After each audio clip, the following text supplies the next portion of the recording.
Friends, welcome back to NH rider. நம்ம இப்போ எங்கே இருக்கிறோம் பார்த்தீங்கன்னா, Saudi Arabia Riyadh kingdom of Saudi அரேபியாவில் தான் இருக்கோம். நம்ம இங்கே எதுக்காக வந்தோம்னு பார்த்தீங்கன்னா, நம்ம வேலை செய்கிறதுக்காக தான் வந்தோம். என்ன வேலைன்னு பார்த்தீங்கன்னா, டெலிவரி ஜாப்க்காக தான் வந்திருக்கோம். எப்படி வந்தோம்னு பார்த்தீங்கன்னா, நம்ம ஒரு ஏஜென்சி மூலிமா தான் வந்தோம். டேரெக்டாக வர முடியல. அதனால் ஒரு ஏஜென்சி மூலிமா வந்து சம்திங் ஒரு அமௌண்ட்டை பே பண்ணிவிட்டு விசா கொடுத்தாங்க. விசா வந்து 3 மந்த் வேலிடிட்டி இருந்தது. திடீர்னு பார்த்தா சவுதியில் வந்து லைசன்ஸ் பேர்ன்டு அப்படின்ட்டாங்க. அதனால் வந்து போக முடியாதோ அப்படின்னு நினச்சோம். கடைசியாக பார்த்தா ஒரு 2 மந்த் கழிச்சு எல்லாமே ஓகே ஆகிடுச்சு. கரெக்டாக விசா முடியறதுக்கு ஒரு 7 நாளைக்கு முன்னாடி வந்து நம்மளுக்கு வந்து டிக்கெட் போட்டு சவுதி அரேபியா அனுப்பிச்சிட்டாங்க. நம்ம சவுதி அரேபியாவும் வந்து இறங்கிட்டோம்.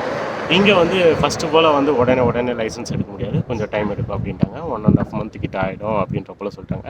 அதனால் நம்ம ஒரு இடத்துல ஸ்டே பண்ணியிருக்கோம். அந்த எல்லா வீடியோவும் வந்து இன்ஸ்டாகிராமில் ரீல்ஸாக போட்டிருப்பேன். பார்க்கலன்னா போய் பாருங்கள். சின்ன கிளிப்பிங் போல் போட்டிருப்பேன். அதுக்கப்புறம் வந்து நம்ம இங்கே தங்கியிருக்கோம். இது எப்படி ப்ராசஸ் பார்த்தீங்கன்னா, லைசன்ஸ் எடுக்கிறதுக்கு ஃபஸ்ட்டு வந்து இக்காமா எடுத்துருவாங்க. இக்காமா எடுத்துகிட்டு ஏடிஎம் கார்டு, பேங்க் அக்கௌண்ட் எல்லாமே ஓப்பன் பண்ணி முடிச்சுட்டு இக்காமா வச்சு நம்ம வந்து புக்கிங் பண்ணணும். டிரைவிங் கிளாஸ் வந்து புக் பண்ணணும். புக் பண்ணிவிட்டு அது வியாழக்கிழமை தான் பண்ண முடியும். வியாழக்கிழமை புக் பண்ணி முடித்தோன்னே நம்மளுக்கு வந்து என்ன டேட்டுன்றது தெரிஞ்சிடும். அதுக்கப்புறம் ஒரு 10 days கிளாஸ் நடக்குமா. கிளாஸ் நடந்துட்டப்புறம் லைசன்ஸ் கொடுப்பாங்க, இஷ்யூ பண்ணுவாங்க. லைசன்ஸ் இஷ்யூ பண்ணிட்டப்புறம் நம்ம வந்து வேலைக்கு போக ஆரம்பிச்சிடும். அதுலேருந்து தான் சேலரி வரும். அது வரைக்கும் இவங்க வந்து ஃபுட் ப்ரொவைட் பண்ணிடுவாங்க. ப்ளஸ் அக்காமடேஷனும் ப்ரொவைட் பண்ணுறாங்க, தங்கறதுக்கும் ப்ரொவைட் பண்ணிடுறாங்க. நல்லாவும் இருக்குது, எந்த ஒரு குறையும் சொல்ல முடியாது.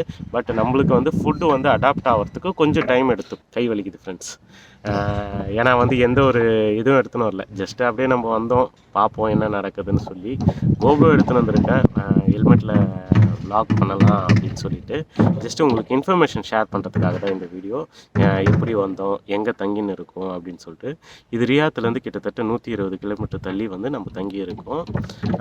எதில் விட்டேன், இந்த மாதிரி வந்து 1 வீக் கழிச்சு கிளாஸ் நடக்கும். கிளாஸை வந்து முடிச்சிட்டப்புறம் லைசன்ஸ் கொடுத்துருவாங்க. அதுலேருந்து தான் நம்மளுக்கு சேலரி இது பண்ணுவாங்க.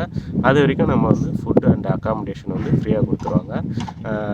பட் மார்னிங் மட்டும் ஃபுட் கிடையாது, ஆஃப்டர்நூன் அண்ட் நைட்டு 2 வேளையும் ஃபுட் கொடுத்துட்றாங்க. சாப்பிட்டுட்டு நம்ம தூங்கின்னு இருக்கிறது தான் வேலை.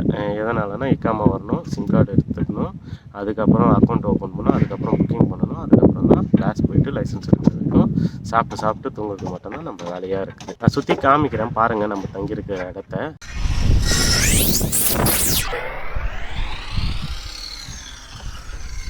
பார்த்தீங்களா ஃப்ரெண்ட்ஸ் எப்படி இருக்குன்னு? இந்த மாதிரி தான் இருக்குது. 2வது வந்து இங்கே வெயில் அதிகம்னு சொன்னாங்க. கிட்டத்தட்ட ஒரு 6 மாதத்துக்கு வெயில் இருக்காதுன்னாங்க. நம்ம வந்திருக்கிற மாதம் வந்து டிசம்பர் மாதம்னால ரொம்பவே குளிர், 12 செல்சியஸ் தான் இருக்குது. குளிர் அந்தளவுக்கு 12 டிகிரி சொல்லுவாங்கன்னு நினைக்கிறேன், அது சரியாக தெரியல. 12 இருக்குது, திடீர்னு 10 மாறுது. அந்தளவுக்கு குளிர்னா பயங்கரமாக இருக்குது. ஸ்வெட்டர் போட்டுக்கின்னு தான் வெளியே வர போல் இருக்குது. ஷொட்டர் இல்லாமல்னா வெளியவே வர முடியல. இதோ இப்போ வெயில் பயங்கரமாக இருக்குது, ஆனால் வந்து பயங்கரமாக குளிருது, காற்று பயங்கரமாக இருக்குது. கிளைமேட்டும் சூப்பராக இருக்குது. நம்மளுக்கு எந்த ஒரு அந்த ஃபீலும் வரல, வெயிலில் சுற்றுறோம் அந்த மாதிரி ஃபீல்லாம் இல்லை, ஜாலியாக இருக்குது. இதுக்கப்புறம் வந்து நம்ம லைசன்ஸ் எப்படி எடுக்கிறோம், லைசன்ஸ் எடுத்துகிட்ட அப்புறம் என்ன பண்ணோம், எங்கே அதுக்கப்புறம் ஷிஃப்ட் பண்ணிடுறாங்க, எப்படிப்பட்ட வேலை, ஆர்டர் எடுக்க முடியுதா, சம்பாதிக்க முடியுதா அப்படின்னு சொல்லிட்டு அடுத்தடுத்த வீடியோஸில் தான் கண்டிப்பாக வரும். இதுக்கப்புறம் சவுதி ரியாத்துலேருந்து நிறைய வீடியோஸ் வர ஆரம்பிச்சிடும் லைஃப் ஸ்டைல்ஸை பற்றி. அதனால் மறக்காமல் சப்ஸ்கிரைப் மட்டும் பண்ணி வச்சுக்கோங்க. பாய்.